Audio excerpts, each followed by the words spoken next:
नमस्ते प्यारे बच्चों। तो आइए आज देखते हैं हम पर्यावरण का पाठ 12।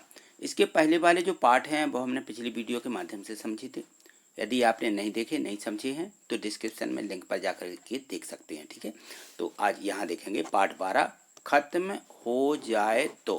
देखिए यहाँ पे पाठ का नाम है खत्म हो जाए तो। यदि मान लीजिए यहाँ पे देखो प्रश्न दिए गए हैं इसके, यदि आपकी स्कूल बस ट्रैफिक जाम में फंसी है तो आप वहाँ पर कितने प्रकार के प्रदूषण को महसूस करेंगे। तो ये प्रदूषण के बारे में है, ठीक है ना, कि यदि हमारे स्कूल में ट्रैफिक जाम में बस फंसी हो तो हमें वायु प्रदूषण, ध्वनि प्रदूषण, ये सारी चीज़ें हमें क्या होती हैं, महसूस होती हैं। ठीक है, प्रश्न 2 देखिए, दिया है कि दिए गए चित्र को देख करके बताएं कि निम्न में कौन कौन से वाहन पेट्रोल, डीजल या गैस से नहीं चलते।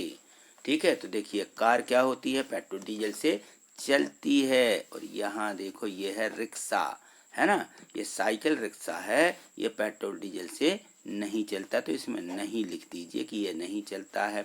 और यहाँ पे देखो अब ये दिया गया है, तो यहाँ पे ये बहुत बड़ा मतलब ये ट्रक बना हुआ है ना, तो ये एक प्रकार से ऑटो है, तो ये पेट्रोल डीजल से चलता है। और साइकिल पेट्रोल डीजल से नहीं चलती, तो इसमें नहीं लिख देना है। ठीक है, चलो आगे देखो। यहाँ देखिए प्रश्न 3 दिया गया है, इसमें दिया है कि पंक्तियों को पूरा कीजिए। तो ये जो पंक्तियाँ दी हैं यानी ये खाली स्थान जो यहाँ पे दिए गए हैं कि हमें पेट्रोल डीजल प्राप्त होता है कहाँ से, जमीन के नीचे से। तो ये कहाँ से भरना था, ये देखो इसमें ये दिए गए हैं ऑब्जेक्टिव। ठीक है, इनको हमें इनमें भरना है, तो यहाँ आएगा जमीन के नीचे से। ठीक है, इसे हम भंडार करते हैं, क्या करते हैं, इसका हम भंडार भी कर लेते हैं, इकट्ठा कर लेते हैं जमीन के नीचे से निकाल के। ठीक है, और इसके भंडार जो हैं क्या हैं, सीमित हैं। बिल्कुल ये सीमित भरना है, यहाँ पे सीमित है माने बस इसके अलावा मिलने वाला नहीं है, जो शीघ्र ही क्या हो जाएगा, समाप्त हो जाएगा, जो शीघ्र ही समाप्त हो जाएंगे। ठीक है, प्रश्न 4 देखिए, इस चित्र को ध्यान से देखिए और नीचे दिए गए प्रश्नों के उत्तर दीजिए। तो प्रश्न है कि महिला अपने साथ टोकरी में क्या ले जा रही है। ये महिला, ये देखिए ये महिला अपने साथ टोकरी में लकड़ी का एक गट्ठा ले जा रही है ना, तो रखे हुए है, उसी में लकड़ियाँ रखे हैं। ठीक है, चलिए आगे देखिए। अब यहाँ देखो प्रश्न दिया कि क्या इसका उपयोग करना सुरक्षित है, किसका, लकड़ी का। तो अपन बोलेंगे हाँ, इसका लकड़ी का जो है हम जला करके चूल्हे में भोजन पकाते हैं, और भोजन का पकाना बिल्कुल सुरक्षित है क्योंकि इसमें दुर्घटना होने का खतरा नहीं होता है ना, बहुत बड़ी दुर्घटना नहीं होती है किससे, लकड़ी से। और इससे जो आग जलती है उससे ज़्यादा खतरा नहीं होता है जितना इलेक्ट्रिक यानी लाइट वाले जो है या गैस चूल्हा जो है इससे लोग वाग करते हैं तो उससे खतरा है। प्रश्न 5 दिया है कि महानगरों में पेट्रोल और डीजल की दर ज्ञात कीजिए। जो बड़े बड़े नगर हैं, दिल्ली है, मुंबई है, कलकत्ता है, बेंगलुरु है, इनमें देखिए पेट्रोल की कीमत क्या है। तो पेट्रोल प्रति लीटर दिया है या डीजल प्रति लीटर दिया गया है, तो 107 रुपया प्रति लीटर। 1 लीटर पेट्रोल आता है इतने का, 102 रुपया का डीजल आता है। मुंबई में 109 है ना, यहाँ मुंबई में जो है डीजल 105 रुपये का मिलेगा, कोलकाता में 101 है और डीजल 96 रुपये का। और इसी प्रकार से ये बेंगलुरु में दिया गया है दोनों जगह का डीजल और पेट्रोल। ठीक है, यहाँ देखिए प्रश्न 6वां दिया है कि निम्नलिखित के नाम दें। जो यहाँ पे दिए गए हैं इनके हमें नाम बताना है। और प्रश्न 2 में दिए गए वाहन के अतिरिक्त, ठीक है ना, जो प्रश्न 2 में दिया गया था कि ये जो है इन वाहनों से चलते हैं, कार पेट्रोल से और डीजल से, है ना, और बिना पेट्रोल डीजल के चलती हैं, उनके अलावा हमें यहाँ पे लिख देना है। जैसे यहाँ पूछा गया कि पेट्रोल से चलने वाले कोई 2 वाहन लिखो जो प्रश्न 2 में आपने नहीं लिखे हों, है ना, तो हम लिख देंगे यहाँ पे स्कूटर और लिख देंगे कार। ठीक है, ये काहे से चलती हैं, पेट्रोल से चलने वाली हैं। और डीजल से चलने वाले कोई 2 वाहन, बस डीजल से चलती है, ट्रक भी डीजल से चलता है। और 2 वाहन के नाम लिखो जिन्हें किसी ईंधन की आवश्यकता ही नहीं होती, जैसे साइकिल है और रिक्शा, ये दोनों काहे से नहीं चलते हैं, ये डीजल पेट्रोल से नहीं चलते। ठीक, 2 वाहन जो सीएनजी से चलते हैं, सीएनजी गैस से चल जाती है, स्कूटर्स भी चलती हैं, और जो बैल गाड़ियाँ होती हैं ये जो वाहन है ये सीएनजी गैस से चलती हैं, उनमें ये लगा करके भी चला सकते हैं इनको। ठीक है, आगे देखिए प्रश्न 7 दिया है कि पेट्रोल की यात्रा जो हम करते हैं, तो यहाँ नीचे दिए गए कथनों से पता चलता है कि पेट्रोल किस प्रकार से वाहनों तक उपयोग के लिए पहुँचता है। लेकिन ये जो क्रम है ये सही नहीं है, तो इनमें से प्रत्येक के सामने संख्या लिखना है ताकि उनका क्रम सही हो जाए। तो यहाँ देखिए पेट्रोल पंप बनाया गया यहाँ पे, है ना। तो यहाँ पर देखते हैं हम कि इनकी जो संख्या है, कार में पेट्रोल भरना, पहले कहाँ से पेट्रोल भर जाता, सीधे ही पेट्रोल को पेट्रोल पंप तक पहुँचाया गया, ये क्रम जो दिया गया। फिर पेट्रोल को पाइप और मशीनों में डाल करके ऊपर खींचा गया, नहीं, तेल को साफ करने के लिए रिफाइनरी में भेजना, ये उल्टे सीधे क्रम लिखे हैं। तो सबसे पहले जो क्रम आने वाला है, सबसे पहले हम क्या करते हैं, पेट्रोल को पाइपों और मशीनों डाल करके तेल को ऊपर लाया जाता है।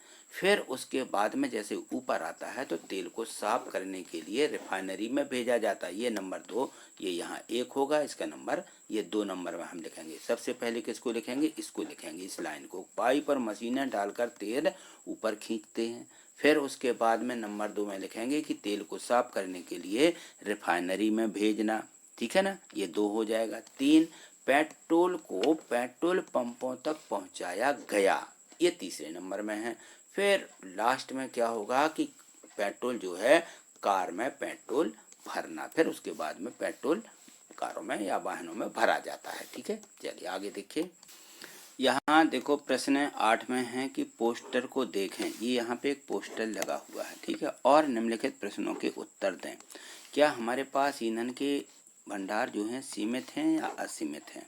तो यह भंडार हमारे यहाँ सीमित है, हम लिख देंगे हमारे पास ईंधन के भंडार सीमित हैं, ज़्यादा नहीं है, बिल्कुल उनकी संख्या जो है निश्चित है कि इतना ही निकलेगा, और नहीं है तो उसके बाद नहीं निकलेगा, ठीक है। ऐसे किन्हीं 5 तरीकों की सूची बनाइए जिनमें आप पेट्रोल की बचत कर सकते हैं। तो कैसे करेंगे पेट्रोल की बचत, हम साइकिल का उपयोग करके पेट्रोल की बचत कर सकते हैं, ठीक है। कम दूरी में हम पैदल चल सकते हैं, ठीक है, पैदल चलना सीखें सबसे ज़्यादा। हम पानी में नाव का उपयोग कर सकते हैं, यदि पानी में हमें कहीं जाना है तो हम जो नाव होती है जो जिसमें बगैर मशीनों की चलती हैं। और हम सार्वजनिक वाहनों में सफ़र कर सकते हैं, जो सार्वजनिक वाहन हैं उनसे जाइए। हम सीएनजी वाहनों का भी उपयोग कर सकते हैं क्योंकि उनमें पेट्रोल नहीं लगता है, ठीक है ना। प्रश्न 9 देखिए, निम्नलिखित ग्राफ का ध्यान से अवलोकन करें और दिए गए प्रश्नों के उत्तर दीजिए। ये जो ग्राफ यहाँ पे दिया गया है, यहाँ पे हम देखते हैं कि यहाँ जो है इसमें बताया गया है कि ये जो है, तो इसमें दिया गया है कि देखिए यहाँ पे थोड़ी समझ में नहीं आ रहा है, यहाँ पे देखें तो ये यहाँ पे हम अब देख पा रहे हैं थोड़े से इसके लिए। तो यहाँ देखिए जो ये चित्र दिया गया है, तो इस चित्र में दिया है कि ये जो सन 2000 में यहाँ पे ये जो वस्तुओं का उपयोग हुआ है उनके ये ग्राफ दिए गए। ये देखिए यहाँ पे 73 दिया गया है, किसका, ये लिखा हुआ उपले और यहाँ पे लिखा है लकड़ी, उपले और लकड़ी, ये सबसे अधिक बना हुआ है। और यहाँ पे देखें तो ये जो है यहाँ पे ये डीजल और एलपीजी, मतलब ये कैरोसिन गैस है, ये यहाँ पे एलपीजी और यहाँ पे ये डीजल है ना, और ये कैरोसिन लिखा हुआ है, कैरोसिन गैस है। और यहाँ पे देखें तो यहाँ पे ये जो दिया गया है ये है, इसका उपयोग किया जा रहा है। तो यहाँ पे ये लकड़ियाँ दी गई हैं, क्या दी गई हैं, नहीं ये लकड़ियाँ नहीं हैं, ये कागज़ हैं, क्या लिखा हुआ है, ये कागज़, निकल, ठीक है ना। तो इस प्रकार से इनका उपयोग किया जा रहा है। और यहाँ पे जो ये ग्राफ बना हुआ है इसका नाम क्या है, ये कहलाता है ग्राफ, ठीक है। अब देखिए इनके जो यहाँ पे प्रश्न दिए गए हैं, अब हम इनके प्रश्नों को देखेंगे। इस प्रकार से देखिए, तो यहाँ दिया गया था कि हमें प्रश्न 9 देखो, अब इसमें दिया है कि ग्राफ को देख करके इसको अवलोकन करें और दिए गए प्रश्नों के उत्तर दीजिए। तो यहाँ जो प्रश्न दिए गए हैं इन प्रश्नों को अब हमें यहाँ पे देखिए हम लिखेंगे कि कौन सा ईंधन सबसे ज़्यादा उपयोग किया जा रहा है। तो हम यहाँ देखते हैं कि लकड़ी है और उपले माने कंडे और लकड़ी का उपयोग सबसे ज़्यादा किया जा रहा है इस ग्राफ में। तो यहाँ लिख देंगे उपले और लकड़ी का जो है सबसे ज़्यादा उपयोग किया जा रहा है। आपके अनुसार एलपीजी के उपयोग से प्रदूषण बढ़ेगा या घटेगा? तो हम लोग जानते हैं कि एलपीजी जो गैस है, एलपीजी के उपयोग से प्रदूषण थोड़ा घट सकता है, ठीक है ना। और प्रश्न 10 यहाँ पे देखिए, प्रश्न 10 दिया है कि इसमें नीचे दिए गए अलग अलग चूल्हे दिए गए हैं। यहाँ पे नीचे देखो, ये ये यहाँ पे चूल्हे दिए गए हैं, अलग अलग प्रकार के चूल्हों के चित्र हैं। इन चूल्हों में प्रयुक्त होने वाले ईंधनों को लिखिए। इसमें क्या प्रयुक्त होता है, इसमें लकड़ी और कोयला, ये सिगड़ी है ना। और ये इसमें गैस, ये हमारा गैस उपयोग होता है इसमें, इस चूल्हे में, ठीक है। और यहाँ देखो, ये यहाँ पे लाइट कनेक्शन, ये बिजली का बना हुआ है, ठीक है ना। तो इसमें हमारी लाइटें खपत होती है। और यहाँ पे ये देखो, इसमें एलपीजी गैस होती है, इसमें ये बिजली का है, ये बिजली उपयोग होती है इसमें, है ना। तो ये एक प्रकार से या तो कैलकुलेटर है या फिर ये जो है इसी प्रकार का कोई यहाँ पे दिया गया है, जिसमें हम वो इसमें एक वाहन वो आता है जिसमें हम बोलते हैं इसको। तो ठीक है, यहाँ पे जो दिए गए ये चूल्हे थे, इनमें कौन सी ईंधनों का उपयोग होता है वो अपन लोगों ने यहाँ पे देख लिया, ठीक है ना। तो आज इतना ही, मिलते हैं अगली वीडियो के माध्यम से। थैंक यू, धन्यवाद।